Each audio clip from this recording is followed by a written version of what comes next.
बांग्लादेश के जो ग्रेटर बांग्लादेश बनाने की उम्मीद है दोस्तों, जो सपने हैं उसकी शुरुआत हो गई है।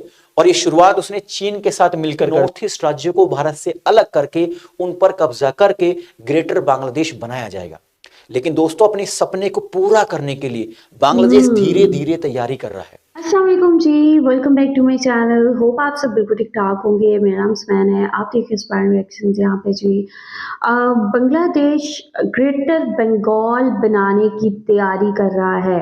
बांग्लादेश ने ना सिर्फ ग्रेटर बंगाल की बात की है, बल्कि यहाँ पे अब बांग्लादेश ग्रेटर बंगाल बनाने की तरफ कदम जो है बढ़ा चुका है।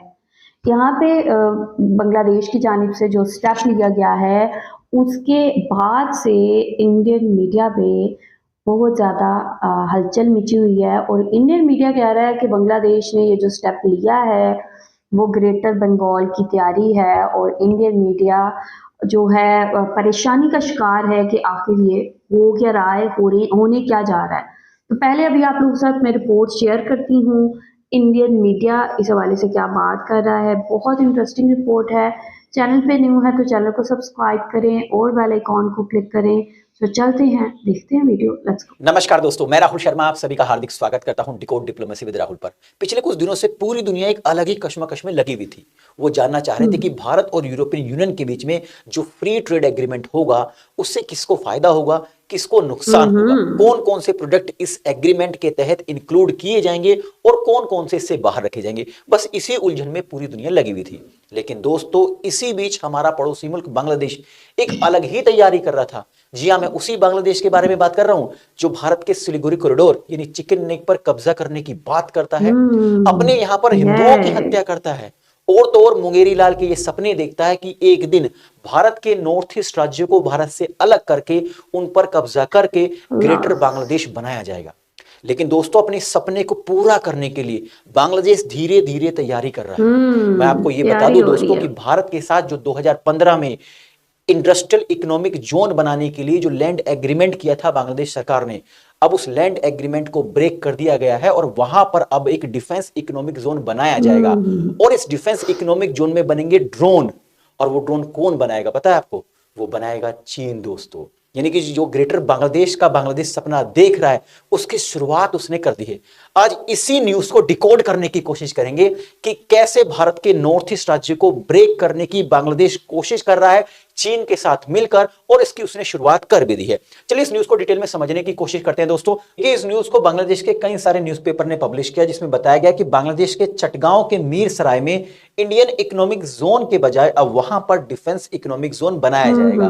स्पष्ट तौर से यहां पर लिखा हुआ है कि defence economic zone to be set up instead of Indian economic zone in Chittagong Mir Sarai. दोस्तों हुआ क्या, जब पूरी दुनिया भारत और यूरोपियन यूनियन के फ्री ट्रेड एग्रीमेंट में फंसी भी थी, उसी समय बांग्लादेश के बैजा की एक मीटिंग हुई। बैजा मतलब बांग्लादेश इकोनॉमिक जोन अथॉरिटी।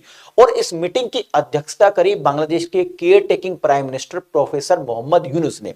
अब उस बैठक के बाद कुछ डिसीजन लिए गए और वो डिसीजन ये थे कि जो भारत और बांग्लादेश के बीच में जो 2015 में लैंड एग्रीमेंट हुआ था चटगांव के मीर सराय में कि यहां पर एक इंडियन इकोनॉमिक जोन डेवलप किया जाएगा, अब वो land agreement null and void यानी कैंसिल किया जा रहा है और वहां पर अब किसी भी प्रकार का कोई भी इंडस्ट्रियल जोन डेवलप नहीं होगा, वहां पर डेवलप होगा डिफेंस इकोनॉमिक जोन। इसकी बाकायदा जानकारी प्रेस में आकर बैजा के जो एग्जीक्यूटिव चेयरमैन है आशिक चौधरी ने दिया। आशिक चौधरी ने कहा कि देखिए हम चाहते हैं कि बांग्लादेश वेपन्स में सरप्लस हो। जिस प्रकार से हमारे पड़ोसियों से हमारे संबंध अच्छे नहीं है तो हमें हथियारों की बहुत ज्यादा जरूरत है, इसीलिए अब हम इन एरिया के अंदर डिफेंस इकोनॉमिक जोन डेवलप करके यहां पर हथियारों का निर्माण करेंगे। ये बाकायदा किसने दिया है, ये जानकारी दी है ये बैजा के एग्जीक्यूटिव चेयरमैन आशिक चौधरी ने दिया है। आइए थोड़ा सा इस एरिया के बारे में बता देता हूं, किस एरिया के बारे में बात कर रहे हैं। इसमें आप मैप में देख सकते हैं आप, ये बांग्लादेश का चटगांव पोर्ट है।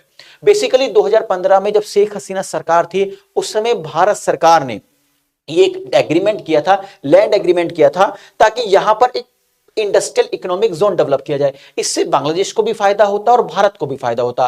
भारत को यह फायदा होता कि भारत के जो भी नॉर्थ ईस्ट राज्यों में जो भी कुछ प्रोडक्शन हो रहा है अगर उसको दुनिया के अलग अलग देशों के कोनों में भेजा जाता है तो एक लंबा सफर तय करके कलकत्ता पोर्ट्स के माध्यम से फिर आगे भेजा जाता था।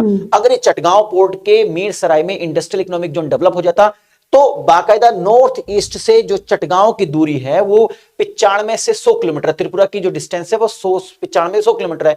तो मतलब हमारे जितने भी नॉर्थ ईस्ट राज्यों के अंदर जो प्रोडक्शन होता वो चटगांव पोर्ट से दुनिया के अलग अलग देशों को भेज दिया जाता।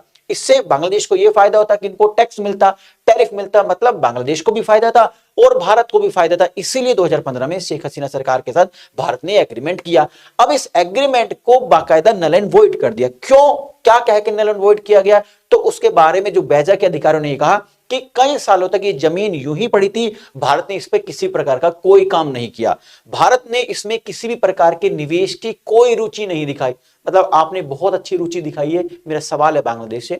इसके अलावा बांग्लादेश के अधिकारियों ने यह कहा कि इस प्रोजेक्ट के लिए भारत ने जो फंड रखा था वो फंड भी हटा दिया। इसके अलावा पिछले कुछ सालों से भारत और बांग्लादेश के संबंधों में तनाव देखने को मिल रहा है और हम नहीं चाहते कि भारत की एक्टिविटी यहां पर देखी जाए। तो ये मुख्य कारण बताए गए। अब ठीक है भाई, बांग्लादेश की जमीन है, बांग्लादेश का एरिया है, उसकी मर्जी है, वो चाहे किसी देश की एंट्री दे ना दे, ये उसकी मर्जी है।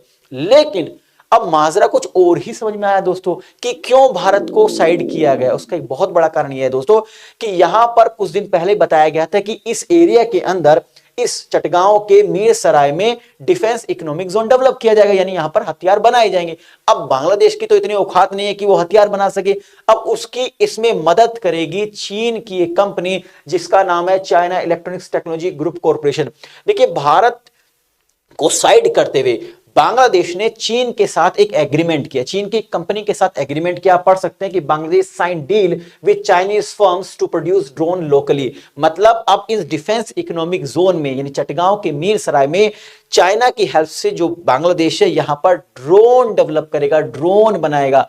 और वो ड्रोन ड्यूल पर्पस होंगे, मतलब उनका मिलिट्री में भी इस्तेमाल किया जा सकता है और उनका इस्तेमाल डोमेस्टिक पर्पस के लिए भी किया जा सकता है। आइए दोबारा से इस मैप के माध्यम से कुछ समझाने की मैं आपको कोशिश करता हूं। देखिए, भारत चटगांव पोर्ट के मीर सराय में इसलिए इंडस्ट्रियल इकोनॉमिक जोन डेवलप कर रहा था कि एक तो उसको ट्रेड में फायदा होगा, मतलब जो नॉर्थ ईस्ट राज्य हैं उनके प्रोडक्ट्स को पोर्ट तक पहुंचने में देरी नहीं होगी। नंबर दो, जो महत्वपूर्ण कारण था, दैट इज सिक्योरिटी। सिक्योरिटी में क्यों कह रहा हूं, क्योंकि लंबे समय से जो चाइना है वो भारत के अरुणाचल प्रदेश को अपना अभिन्न अंग कहता है और वो लाइन ऑफ एक्चुअल कंट्रोल को मानता ही नहीं है। ऐसे में अरुणाचल प्रदेश पे कब्जा करने के लिए भारत के सिलीगुड़ी कॉरिडोर को कट करने की पूरी कोशिश कर सकता है। तो फ्यूचर को ध्यान में रखते हुए भारत यहां पर जो इंडस्ट्रियल इकोनॉमिक जोन डेवलप करना चाह रहा था, उसमें यह फायदा होता कि भारत की फोर्स तुरंत ही इस चटगांव पोर्ट के माध्यम से त्रिपुरा का होते हुए नॉर्थ ईस्ट में पहुंच जाती अगर चाइना किसी भी तरीके से हमारे इस सिलीगुड़ी कॉरिडोर को कट करता। अब दोस्तों, दोनों ही जो हमारी उम्मीदें थी उसको धराशायी कर दी बांग्लादेश ने चीन के साथ मिलकर। मतलब अब यहां पर चीन अवेलेबल होगा, चीन के अधिकारी अवेलेबल होंगे, या मैं कहूं चीन की फौज यहां पर अवेलेबल होगी। मतलब ना तो हमें ट्रेड में फायदा होगा, यानी कि हमारे नॉर्थ ईस्ट राज्यों को जो पोर्ट मिलने वाला था वो नहीं मिलेगा। इसके अलावा जो सिक्योरिटी की हम सोच रहे थे कि हमारे चिकन नेक को अगर फ्यूचर में चाइना किसी भी तरीके से खुदा न खास्ता कट कर देगा तो हम इस रास्ते से पहुंच जाएंगे, ये भी बंद हो गया। इसके अलावा दोस्तों, अब बांग्लादेश के अंदर जो नई केयर टेकिंग सरकार आ गई उसकी बदौलत ही वहां के कुछ लोग अब ये आवाज उठाने लगे कि ये जो भारत के जो नॉर्थ ईस्ट राज्य है, त्रिपुरा है, मेघालय है, मणिपुरम है, इन पर तो हम कब्जा कर लेंगे और ग्रेटर बांग्लादेश बनाएंगे। तो मतलब बांग्लादेश के जो ग्रेटर बांग्लादेश बनाने की उम्मीद है दोस्तों, जो सपने हैं, उसकी शुरुआत हो गई है। और ये शुरुआत उसने चीन के साथ मिलकर कर दी है, क्योंकि चीन अरुणाचल प्रदेश को अपना अभिन्न अंग कहता है और बांग्लादेश मेघालय, मणिपुर, त्रिपुरा, मिजोरम, इनको अपना अभिन्न अंग कहता है और ग्रेटर बांग्लादेश बनाने की कोशिश करता है। आप क्या कहते हैं, मुझे इस वीडियो के कमेंट बॉक्स में जरूर बताइएगा। बांग्लादेश का जो ख्वाब है ग्रेटर बंगाल का, उसको बांग्लादेश ने अचीव करने के लिए जो फर्स्ट स्टेप है ले लिया है, उसकी शुरुआत कर दी है बांग्लादेश ने। यहाँ पे बांग्लादेश ने इंडियन इकोनॉमिक जोन को जो है कैंसिल करके यहाँ पे एक डिफेंस जो डील साइन कर ली है चाइना के साथ, इसको एक डिफेंस जोन बनाने का फैसला किया बांग्लादेश ने। और यहाँ पे कहते हैं कि जब दुश्मन तारीफ करते तो समझ लो आप बिल्कुल सही राइट ट्रैक पे जा रहे हो। तो यहाँ पे जी इंडियन मीडिया कह रहा है कि बांग्लादेश ग्रेटर बंगाल बनाने की तैयारी कर रहा है और बांग्लादेश की जानिब से ये कहा गया है कि चूँकि हमारे पड़ोसी ममालिक के साथ कोई इतने अच्छे संबंध नहीं है, तो हमारे लिए बहुत ज़रूरी है कि जो डिफेंस इंडस्ट्री है वो बांग्लादेश के अंदर लगाई जाए और इस डिफेंस इंडस्ट्री में सारी की सारी टेक्निकल फैसिलिटीज़ हैं वो चाइना प्रोवाइड करेगा और यहाँ पे जो है वो बनाए जाएंगे ड्रोन्स और ऐसे ड्रोन्स जिनको लाइक हर तरह से यूज़ किया जा सकता है, ठीक है, हर तरीके से यूज़ किया जा सकता है। सो ये चीज़ देख के भारतीय मीडिया, भारतीय सरकार जो है ईरान परेशान हो गई है कि बांग्लादेश किस डगर पे चल पड़ा है कि आए रोज़ कोई ना कोई नई डील साइन हो रही है, जो कि भारत के लिए बिल्कुल भी सेफ़ नहीं है, भारत के लिए बिल्कुल भी अच्छी खबर नहीं है। तो यहाँ पे बांग्लादेश ने ग्रेटर बंगाल बनाने के लिए एक जो बड़ा स्टेप है वो ले लिया है, ये मैं नहीं कह रही, कह रहा है इंडियन मीडिया। आप लोग क्या कहेंगे इस हवाले से? आप लोगों का क्या पॉइंट ऑफ व्यू है? लाज़मी शेयर करें कमेंट सेक्शन में, वीडियो को प्लीज़ लाइक भी किया करें और एक दफ़ा शेयर भी कर दिया करें और चैनल सब्सक्राइब नहीं किया हुआ तो चैनल को भी लाज़मी सब्सक्राइब करें। सो अभी वीडियो को मैं यहीं पे ख़त्म करूँगी। I will see you guys till then take care, अल्लाह हाफ़िज़।